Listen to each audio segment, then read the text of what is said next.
The next question is determine the position of center of mass of hemisphere of radius। काफी interesting सा ये question है, ये भी कंटिन्यूअस बॉडी का कंटिन्यूअस मास डिस्ट्रीब्यूशन का ही ये सवाल है। कैसे इसको सॉल्व करेंगे? तो यहाँ पे सबसे पहले हम लोग एक हेमिस्फीयर लेना है। तो ये रहा हमारा हेमिस्फीयर।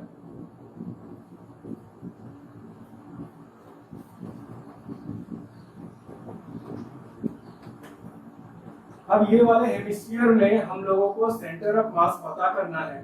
तो सबसे पहले हम लोग को एक कोऑर्डिनेट सिस्टम यहाँ पे असाइन करना पड़ेगा, यानी एक ग्राफ बनाना पड़ेगा। तो ये मान लो हो गया हम लोगों का एक्स एक्सिस और ये हो गया वाई एक्सिस। इसको पकड़ लेते हैं origin. That means the centre, अगर ये हेमिस्फीयर एक टोटल फुल स्फीयर का अगर एक पार्ट है तो उसका सेंटर को हम पकड़ लेते हैं ओरिजिन। अब इसका रेडियस r है, रेडियस इसका r गिवन है यहाँ पे। अब इसका हम लोगों को सेंटर ऑफ मास लोकेट करना है। ठीक है, कैसे? फॉर्मूला हमारा जो हम लोगों ने देखा है कंटिन्यूअस बॉडी सिस्टम के लिए, जो फॉर्मूला होता है that is r of centre of mass is equal to integration r dm। यहाँ पे हम लोग x अगर लेंगे यहाँ x पुट करेंगे, अगर y लेंगे तो यहाँ y पुट करेंगे, z लेंगे तो z पुट करेंगे। यहाँ पे बोला है find the position, that means हम लोग को x y z का सेपरेट वैल्यू निकालना है। So this equation will turn into x axis of center of mass। center of mass का x कंपोनेंट में वैल्यू निकल के आएगा x dm। अब हम लोगों को आंसर सबसे पहले हम लोग ये क्वेश्चन से स्टार्ट करेंगे, फिर dm का वैल्यू निकालना पड़ेगा हम लोग को। dm का वैल्यू निकालना बहुत जरूरी है, क्योंकि अगर dm का वैल्यू नहीं निकालेंगे तो इंटीग्रेशन पॉसिबल नहीं हो पाएगा। तो dm का वैल्यू अगर निकालने चलते हैं, व्हाट इज दिस dm? तो इसको अगर हम लोग समझिए dm है क्या। dm is the mass. किसका mass? It's a very small mass. ये मास किसका होना चाहिए? पिछले जो क्वेश्चन था उसी में हम लोगों ने देखा था कि हम लोग क्या करते हैं, कंटिन्यूअस बॉडी जो रहता है उसको छोटे छोटे एकदम छोटे छोटे बॉडीज में भाग कर देते हैं। उतने छोटे छोटे बॉडीज में भाग करने से क्या होता है, उस छोटे बॉडी का हम लोग उस छोटे बॉडी को ट्रीट करते हैं एक इंडिविजुअल बॉडी की तरह, और बाकी सारे बॉडीज का फिर सेंटर ऑफ मास निकालते हैं। तो यहाँ पर भी हम लोग इसको छोटे छोटे हिस्सों में डिवाइड अगर करें तो हम लोग यहाँ पे इमेजिन करेंगे कि देयर आर डिस्क्स, यानी इसको ऐसे पकड़ो, ये क्या है? हेमिस्फीयर। ये सर्कल मत समझना, ये हेमिस्फीयर है। फुटबॉल है, फुटबॉल को आधा काट दिए तो ये कटोरी की तरह दिखेगा, यहाँ पे ऐसे रखा हुआ। अब इस कटोरी को भी हम लोग पीस पीस पीस पीस एकदम काटते रहे तो हर एक पीस को उठा के देखेंगे तो जो सीडी होता है, जो डिस्क होता है, बिल्कुल उसी डिस्क की तरह गोल दिखेगा। हर एक डिस्क का रेडियस बढ़ते जाएगा धीरे धीरे धीरे धीरे, और सबको जब जोड़ देंगे तो हेमिस्फीयर बन जाएगा। तो हम लोग यहाँ पे वही कर रहे हैं। हम लोग क्या करते हैं, एक डिस्क काटते हैं। ये मान लो यहाँ से यहाँ तक एक डिस्क काटे। अब ये डिस्क काटेंगे ना, ये डिस्क का थिकनेस इतना छोटा, इतना पतला होना चाहिए। तो सवाल है यहाँ पे पतला क्यों होना चाहिए? क्योंकि अगर पतला नहीं रहेगा, मान लो मोटा डिस्क अगर काटेंगे तो वो डिस्क नहीं रहेगा। डिस्क को अगर देखोगे तो डिस्क का एज पूरा एकदम प्लेन रहता है। डिस्क का एज भी अगर ऐसे काट दिया जाए, यानी इसको डिस्क नहीं कहेंगे, अगर हम डिस्क यहाँ पे बनाए ऐसा देख रहे, डिस्क को हम सामने से देख रहे हैं, डिस्क को हम साइड से देख रहे हैं। साइड से देखेंगे तो डिस्क कैसा दिखना चाहिए? ऐसा दिखना चाहिए। तो थोड़ा मोटा करके दिखाएं तो डिस्क पूरी तरीके से ऐसे दिखना चाहिए। और अगर इसी को फ्रंट व्यू देखें तो ये डिस्क पूरा ऐसा गोल दिखना चाहिए। अगर ये डिस्क ऐसा दिख रहा है तो ये डिस्क नहीं कहलाएगा। इसके एजेस ऐसे नहीं होते हैं, ऐसे होते हैं, तो अब ये डिस्क कहलाएगा। अगर इसको भी गोल बना है तो ये गोल ही दिखेगा, लेकिन बात है कि इसके नीचे वाला जो हिस्सा रहेगा वो थोड़ा सा छोटा सर्कल बनाएगा। This is not a disc. ये एक ऐसा चीज हो गया जिसका ऊपर कहीं से थोड़ा चौड़ा है और नीचे कहीं से थोड़ा कम चौड़ा है।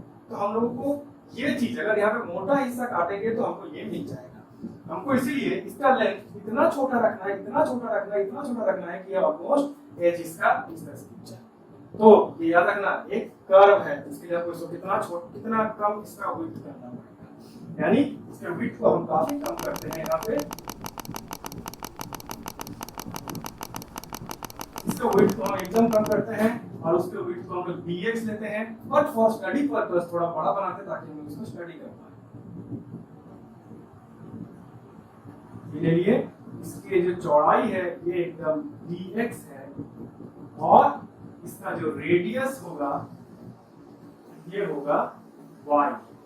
ये डिस्क कैसा है, ये डिस्क, ये मान लो ये डिस्क है, इसको साइड व्यू में यहाँ पर रखा गया है इस तरीके से साइड, ये हो गया हमारा डिस्क। अब ये डिस्क कितनी दूरी पर है, x एक्सिस में इसकी दूरी x पकड़ लेते हैं, क्योंकि ये शुरू कहां से हो रहा है, यहाँ से हर एक वैल्यू चेंज होगा तो x वो वैल्यू लेते जाएगा, छोटा डिस्क बड़ा डिस्क बड़ा डिस्क करते करते सबसे बड़ा डिस्क। यहाँ पे y का अगर हम लोग वैल्यू निकालना चाहें, यानी इसका रेडियस, डिस्क का रेडियस, याद रखना डिस्क का भी एक रेडियस है y और हेमिस्फीयर का रेडियस है r।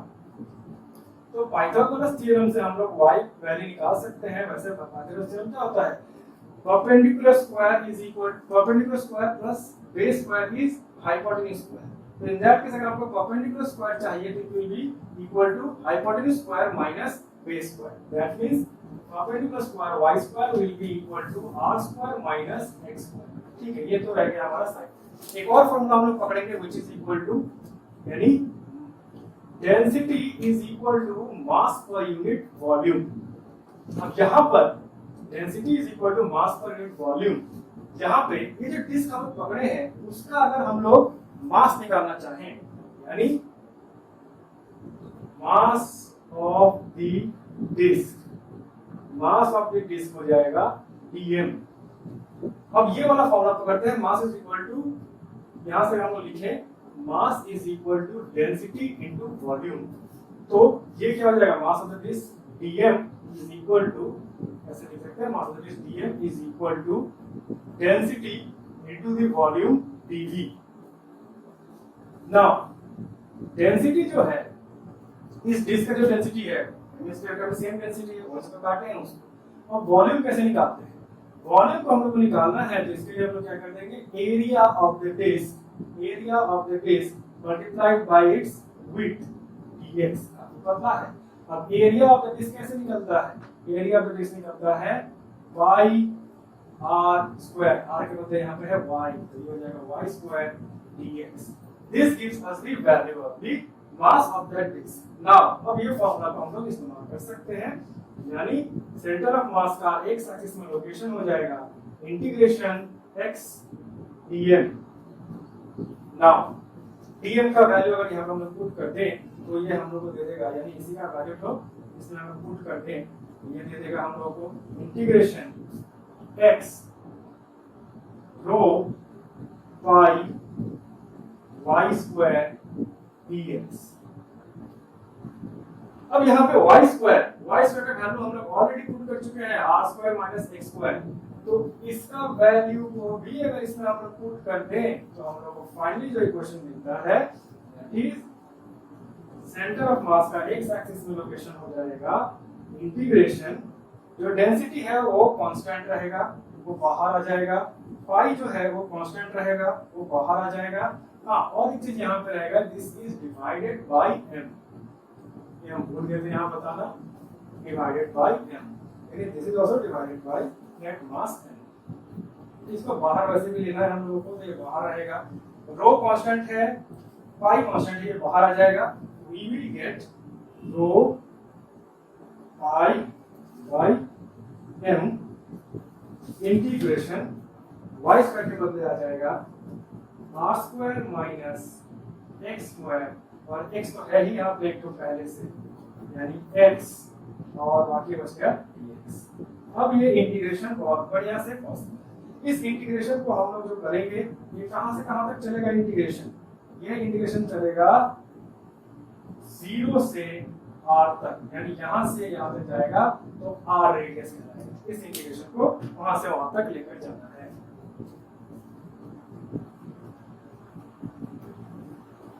अब इसी को अगर हम लोग को इंटीग्रेट करना है तो हम लोग क्या करेंगे, चलो इंटीग्रेट करते हैं। That means x cm is equal to rho pi by m integration 0 to r. X को भीतर अगर मल्टीप्लाई करवा दिए तो हो जाएगा ये हम लोगों का x r square minus x cube d x. अब इंडिविजुअली हम लोग को मालूम है प्रॉपर्टी इंटीग्रेशन का कि अगर प्लस और माइनस है तो इंडिविजुअल इंटीग्रेशन सब पे अप्लाई कर सकते हैं। तो जब इसकी बारी आएगी इंटीग्रेट करने की तो in that case r becomes a constant quantity, तब ये बाहर आ जाएगा। यानी अगर हम इसको ऐसे लिखें रो पाई बाई m कॉमन अगर ले लें तो यहाँ पे r स्क्वायर बाहर आ जाएगा। Integration will be from 0 to r and it will be done upon x dx और फिर माइनस यहाँ पे आ जाएगा integration from again 0 to r done on x cube dx bracket. यानी इंटीग्रेशन को हम इसमें भी मारेंगे और इसमें भी मारेंगे इस तरीके से। जब इसमें मार रहे हैं तो r कांस्टेंट है, r बाहर आ जाएगा और ये तो कॉमन में निकाल दिए हैं दोनों से। अब इसको फर्दर अगर इंटीग्रेशन मारे तो ये क्या हो जाएगा, तो दिस बिकम्स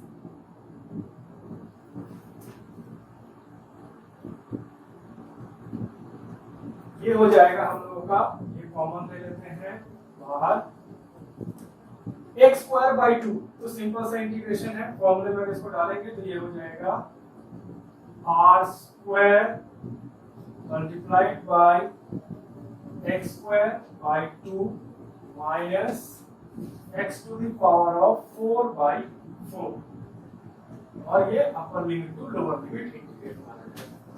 फिर जो फॉर्मूला है अगर किसी को याद नहीं है इंटीग्रेशन तो इंटीग्रेशन का फॉर्मूला तो बता देते हैं। वो इंटीग्रेशन का फॉर्मूला तो कुछ ऐसा रहेगा, देखते हैं। यानी integration x to the power of a ये हो जाता है x to the power of a plus 1 by a plus 1। इसी फॉर्मूले से ये हम लोग करते हैं ना। इसके बाद अगर हम लोग इसको अगर सॉल्व करें, अपर लिमिट लोअर लिमिट तो 0 है, 0 जैसे x में पुट करेंगे तो पूरा ही 0 हो जाएगा, इसलिए 0 वाला तो छोड़ देते हैं, सिर्फ r वाला ही पुट करते हैं। तो हमारा फॉर्मूला क्या होता है, अपर लिमिट माइनस लोअर लिमिट। यानी r के x के जगह पे एक बार r पुट कर देंगे, पूरा चीज बनाएंगे, फिर x माइनस करेंगे किससे, x की जगह पे एक बार 0 पुट कर देंगे और फिर पूरा चीज बनाएंगे। तो चलो एक काम करते हैं, नेगलेक्ट नहीं करते हैं, पूरा चीज लिखते हैं ताकि सबको समझ में आ जाए। तो यहाँ पर ये हो जाएगा common rho pi by m और ये हो जाएगा r into r square by 2 minus r to the power of 4 by 4। ये हो गया upper limit minus lower limit के लिए r into 0 by 2 minus 0 to the power of 4 by 4। ये हो गया लोअर लिमिट। जैसे कि हम लोग दिख रहा है लोअर लिमिट में क्या हो जाएगा, स्क्वायर में हम स्क्वायर पुट कर देते हैं। लोअर लिमिट में ये सब 0 है तो ये पूरा चीज कैंसिल हो जाएगा, सिर्फ बचेगा ये वाला। तो यहाँ पे अगर हम लोग इसको फर्दर कैलकुलेट करते चले, ऊपर का हिस्सा हम मिटाते हैं,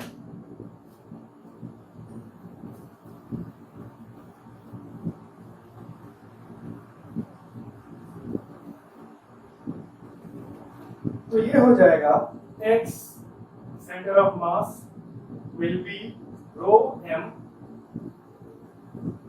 रो pi by m r to the power, ये r स्क्वायर इंटू r हो जाएगा r क्यूब, सॉरी यहाँ पे r स्क्वायर था ना, ये r square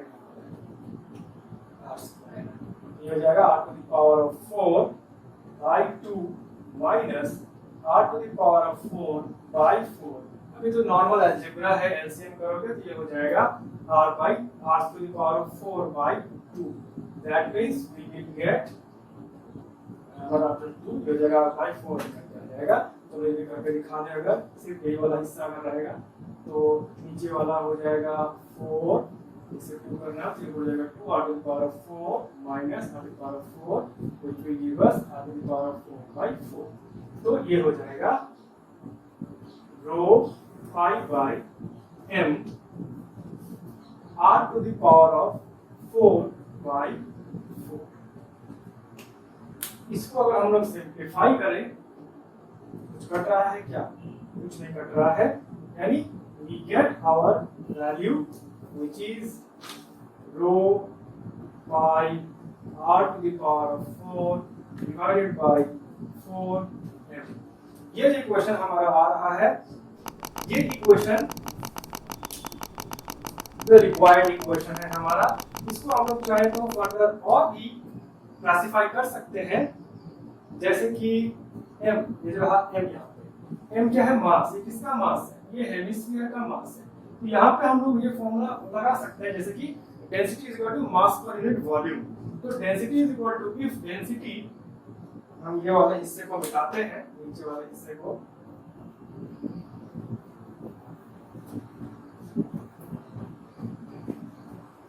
density is equal to mass per unit volume. तो mass is equal to density into volume.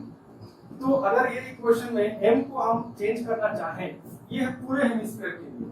कुछ देर पहले हम लोगों ने यही फॉर्मूला लगाया था, वहां पे जस्ट फॉर दिस डिस्क लगाया था हम लोग।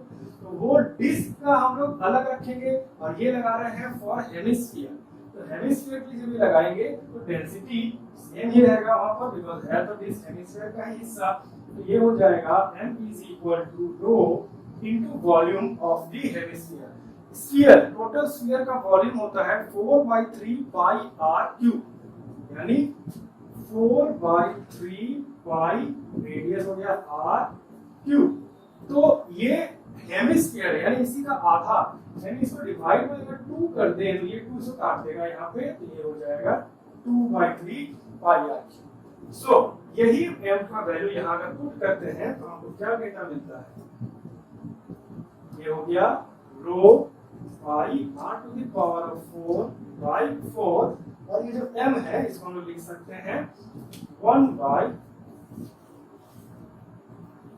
रो, ऊपर में जो ये 3 है वो ऊपर आ जाएगा, तो इसको हम ऊपर लिख देते हैं 3 2 पाई r क्यूब। तो डेंसिटी कट गया, फिर r to the power of 3 ने इसको भी काट दिया, पाई भी कट गया। एक सिंपल सा इक्वेशन हम लोगों को मिल गया, एक सुंदर सा इक्वेशन मिल गया।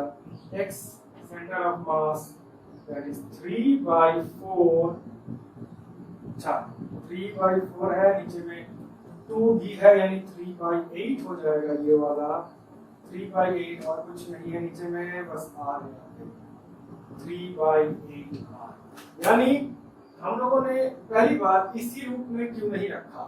अगर इस रूप में रखते हैं तो टेक्निकली भले ही सही हो, कॉन्सेप्चुअली ये गलत है, बिकॉज क्वेश्चन में कहीं भी हम लोगों को रो का डेटा नहीं दिया हुआ है, पाई पकड़ना है नहीं दिया हुआ है, मास m लेना है नहीं दिया हुआ है, क्वेश्चन में ये सारी चीजें नहीं दी हुई है। क्वेश्चन में सिर्फ एक ही डेटा दिया हुआ है r, तो हमारा क्वेश्चन, हमारा आंसर भी r के टर्म में ही निकलना चाहिए। इसीलिए हम लोगों ने ये स्टेप किया और r के टर्म में ही आंसर निकला।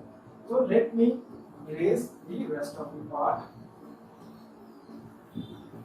तो यहाँ पे हम लोग क्या देख रहे हैं कि ये मिल गया centre of mass in x axis. अब यहाँ बोला है position of the centre of mass, that means y और z एक्सिस भी निकालना पड़ेगा हम लोगों को। y और z एक्सिस हम लोग नहीं निकाल पाएंगे यहाँ पे, क्यों नहीं निकाल पाएंगे? सिंपल सा बात है, अगर हमारा ओरिजिन यहाँ पर है तो y एक्सिस में हम लोग अगर देखने जाएंगे तो हमारा ओरिजिन y एक्सिस में अगर रिप्रेजेंट करते हैं इस वैल्यू के हिसाब से, then the answer will be 0, and in also z axis answer will be 0 because हमारा x axis में ये निकल के आया है, x axis में ये वेरी हो रहा है, y axis में ये वेरी नहीं होगा, क्योंकि अगर ऐसे डिस्क हम बनाने जाएं तो ये डिस्क सिर्फ x axis में बन रहा है, y axis में भी नहीं बनेगा। और एक बहुत सारे रीजन है, y axis में जो है हमारा आंसर 0 हो जाएगा। जो कैलकुलेशन हम लोगों ने किया, कैलकुलेशन में ही कहीं पे 0 आ जाएगा। द नेट रिजल्ट इज जो हमारा सेंटर ऑफ मास होगा x एक्सिस में ही लाई करेगा, बिकॉज़ x एक्सिस में ही हम लोगों को सिमेट्री मिल रहा है। So the position will be 3/8 r, 0, 0। This is our answer. So देख लो यहाँ पे, अगर कोई डाउट है तो बताओ, सॉल्व करेंगे। तो ये रहा हमारा सम। ऐसे करके हम लोगों को कंटिन्यूअस बॉडी सिस्टम या कंटिन्यूअस डिस्ट्रीब्यूशन ऑफ मास को सॉल्व करना है। सबसे पहले हम लोग ये फॉर्मूला लिख देंगे और फिर डीएम जो दिख रहा है इसको हम लोग निकालने का कोशिश करेंगे। डीएम जैसे ही निकलेगा तो ये इक्वेशन अपने आप रूप बदल देगा, x dx का रूप में आ जाएगा विद सम अदर पॉलिनोमियल्स यहाँ पे आ जाएंगे और फिर उसी को इंटीग्रेट मारते जाना है और सॉल्व करना है। उतना भी हार्ड नहीं है, तो स्टेप्स फॉलो करते रहो।